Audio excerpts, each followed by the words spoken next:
Good morning, everyone. Wednesday the 15th. I got the date right this morning. Proof that progress can be made. I hope you're all doing well on this Wednesday. I myself am a little sleepy. I didn't sleep very well last night, which, it happens now and again. But I have a big, long day ahead of me today into the evening. And I just kind of need to wake up. So I'm on my my first latte, but like my third espresso.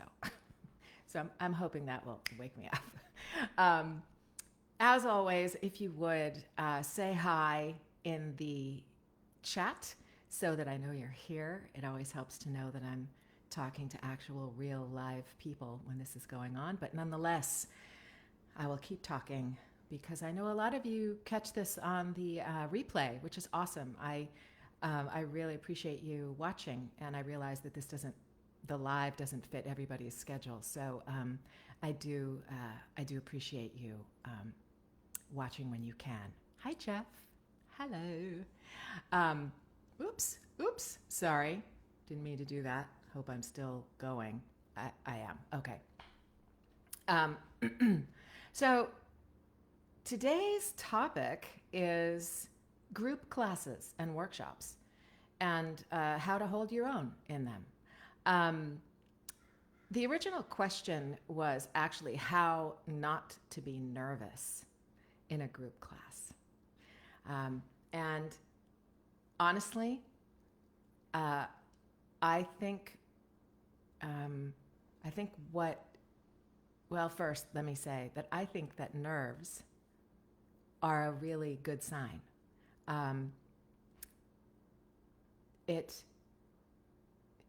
Nerves are a reflection of your desire to learn and grow and be better, and that you care about what you're doing and that you want to do well, right? That to me is what nerves are. Hey,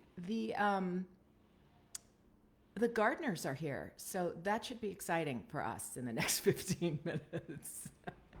I can never tell when they're going to show up, but here they are. Anyway, so the initial question, right, was how not to be nervous in a group setting. And so the first thing I want to say is what I just said, which is that being nervous is not a bad thing. So the first shift, and there are several shifts I think that we have to make in this area. So the first shift is to recognize that it's not a bad thing, that nerves are not a bad thing. I think you can ask pretty much any live performer whether nerves serve them in their performance. And I think they will all tell you yes. I know that for myself. I used to perform on stage. I used to sing, in front of a lot of people and doing theater and plays and stuff like that. And nerves are just always, they're just always an indication of my readiness, right? My readiness to learn and my desire to do well. So I think the first thing is to remember to put your nerves in that frame, right? The next thing is we're there to learn, right? I think we've gotten to a point with all of our workshops and all of our coaching, and that we're very often we are doing workshops with agents and we're doing workshops with casting directors, and we turn it into a performance, right? All of a sudden we're performing rather than learning.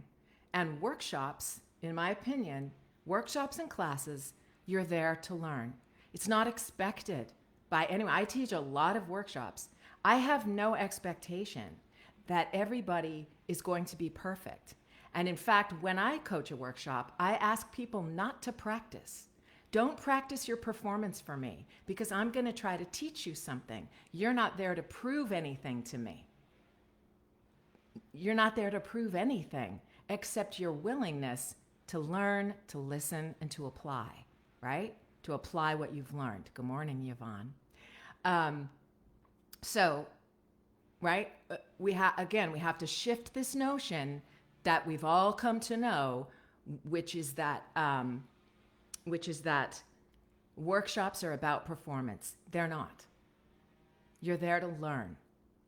And the vast majority of coaches out there understand that.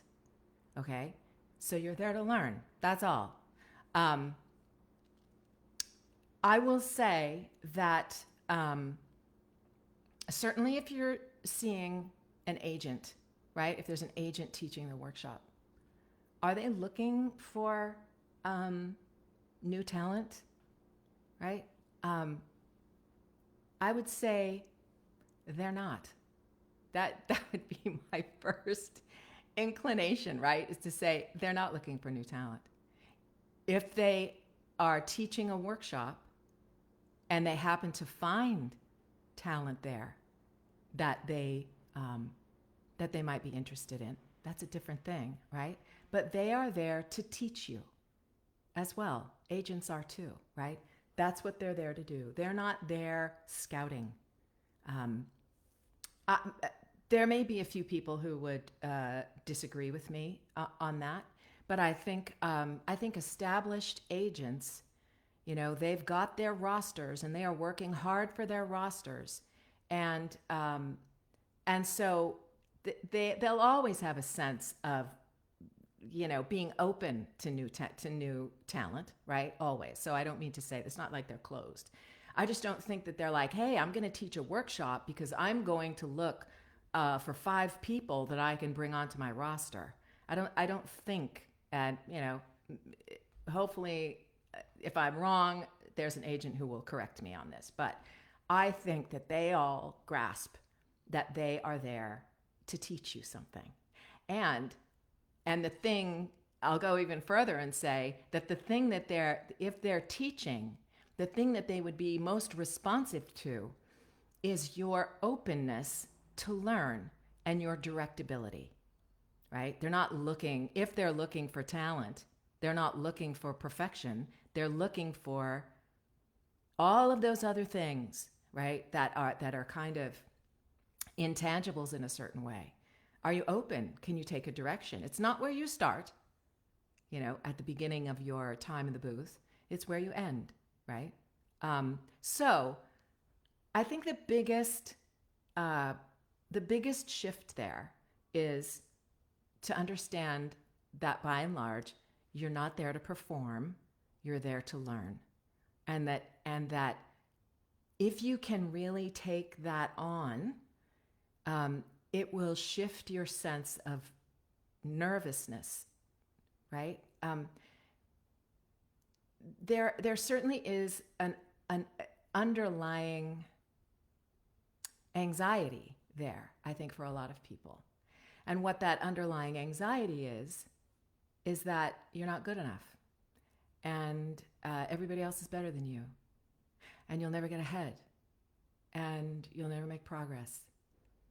And you'll never get an agent, or you'll never work in this genre that you love, right? All of those fears come to play, I think, when we are faced with a group class, right? And I suppose that is why I very much really try to take a holistic approach to coaching, because you can't solve that problem, right, of not feeling like you're good enough inside of a workshop. You can't. That's like really deep personal work. It's emotional work, it's spiritual work, it's psychological work, right? And it's why I try to encourage people to have a full life, full of things that you love, not just your work, not just how many auditions do I get, and that's the measure of my worth, because it's not a measure of your worth. And how you are in a workshop isn't a measure of your worth either, right? It's simply an opportunity for you to learn. That's it, right? Jeff, yeah, so hard to let the ego take a back seat. Yeah, it's interesting. I think I could put it that way. Yes, If by ego we mean, our desire to look good for people, right? Um, Again, I think that really most savvy people, and I think everybody actually in the room, when you're, or on the Zoom, right? Everybody can tell when someone is open, when someone is willing to learn, and when someone has a, you know, hasn't let their guard down and is still sort of trying to prove their worth in the classroom, right? So yeah, it is, but it's necessary. It's really necessary, and it's really liberating.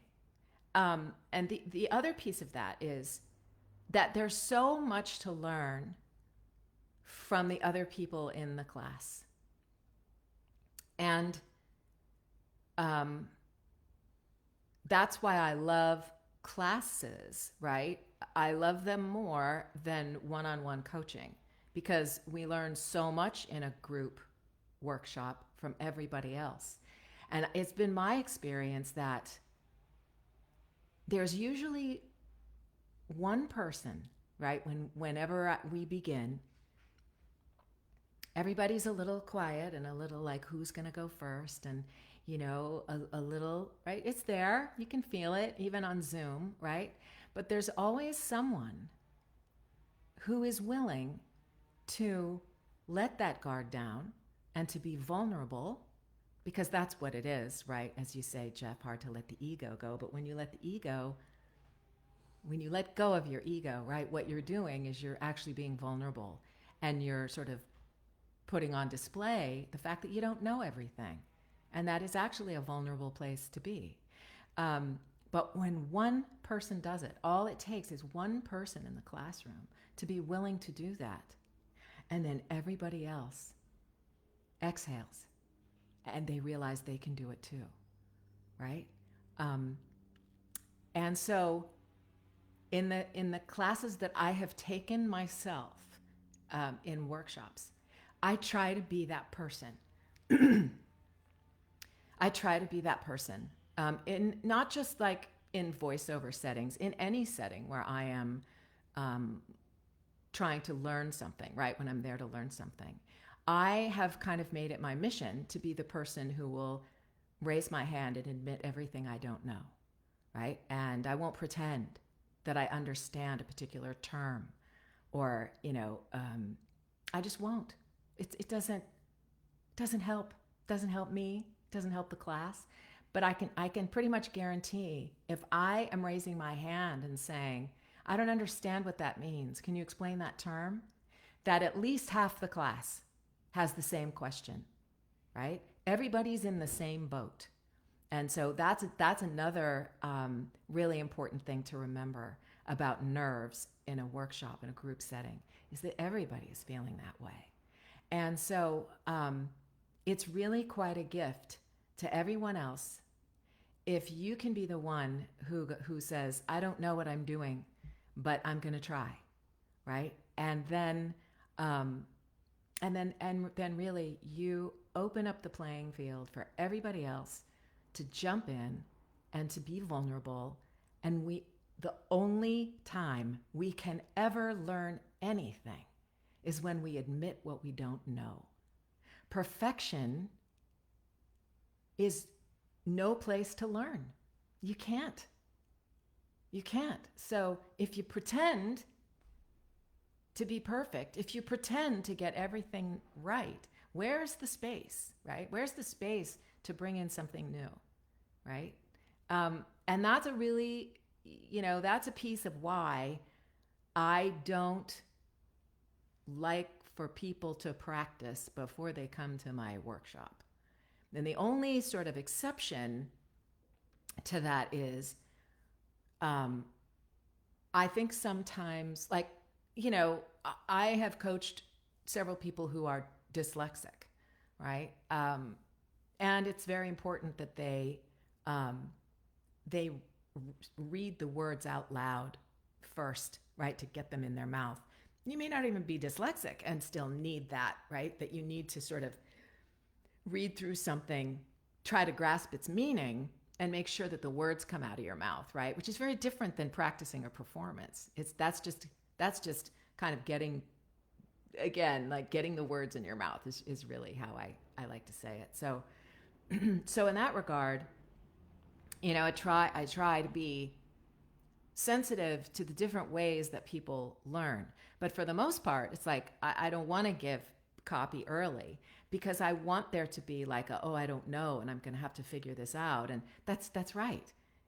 You don't know what I'm going to teach. You don't know what any workshop coach is going to teach you. And really, if we can just embrace the idea that that we're going to learn as we go, right? And that everybody's in the same boat, I think we get just a much better coaching experience. So let me see. Hi, Rachel. Hi, Brad. Preach. Hey, Rick Tamlin. I'm so happy to see you. Thank you so much, all of you, for joining me. I wanted to say one last thing, which is sort of related to, it's sort of related to this topic, but it's a little bit different. It's a little bit of a tangent, right? And that is the importance of sort of stepping up, and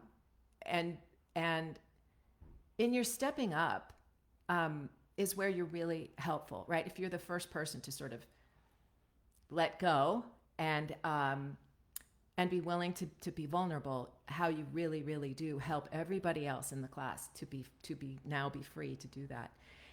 This is sort of related to that, but not really. But it's related in that it has to do with being sensitive to other people and being of help and of being of service to people. And I think if we can think of ourselves in a group setting, our participation in it and our willingness to participate as being helpful to the rest of the group, and of being of service to the rest of the group, that too can alleviate nerves, right? Instead of being so self-involved, if we're sort of other involved and we say, you know what, I'm going to step up because it's going to make so-and-so feel a little bit better, right? It's a nice shift, right? So I think I've told you this. I may have told you this story. I've told the story a lot, so I just don't remember where I've told it. But it really has to do with being of service to other people, other talent, right? I was at an audition at the Voicecaster. This was, 2 decades ago, I want to say. And I'm a sight reader, right? I read well. I don't like to rehearse copy. I don't like to look at it. I get the copy, I glance over it, and then I set it aside. And then when I go in, I do my thing, and it's just I'm able. That's how I see. I'm able. I'm a quick read, right? And so I was there at Voicecaster, and it was a dialogue read. And so the woman that I was reading with arrived, and she said, "Are you at 10:40?" And I said, "Yeah, I am." And she goes, "I think we're reading together." And I said, "Great." And she said, "Hey, do you want to practice with me before we go in?" And I go, "That's okay. I'm good." I just, which was true. I'm good. I was good. And so I didn't. And she said, "Okay," and then we went in to do the audition, and she stumbled all the way through, kind of every take. And I realized in that moment that I did not serve her well. Like I should have been, I regretted not running through the copy with her because she needed to, right? She was vulnerable with me by coming up to me and saying, "Do you wanna? Let's run through it." And I put my hand up like, "No, I'm good." Really, that was really very selfish of me. Wasn't intentionally being selfish. I was just like, I didn't need it, right? But I learned something in that moment. And that was, I need to be of service to my fellow voice actors who experience copy differently than I do, who experience the audition process differently than I do, right? That would have been no skin off my nose to step outside and run through the copy a couple of times, right?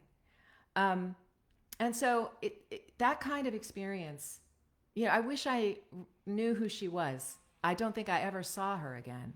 But if I ever did, I just, I would want to say I'm sorry. I should have been more, you know, I should have been more aware and astute, and sensitive. But I did, I do now sort of, I try to, as they say in AA, right? Like, I, I make my amends by, what's the phrase? It's like, it's not paying it forward, but it's a living amends.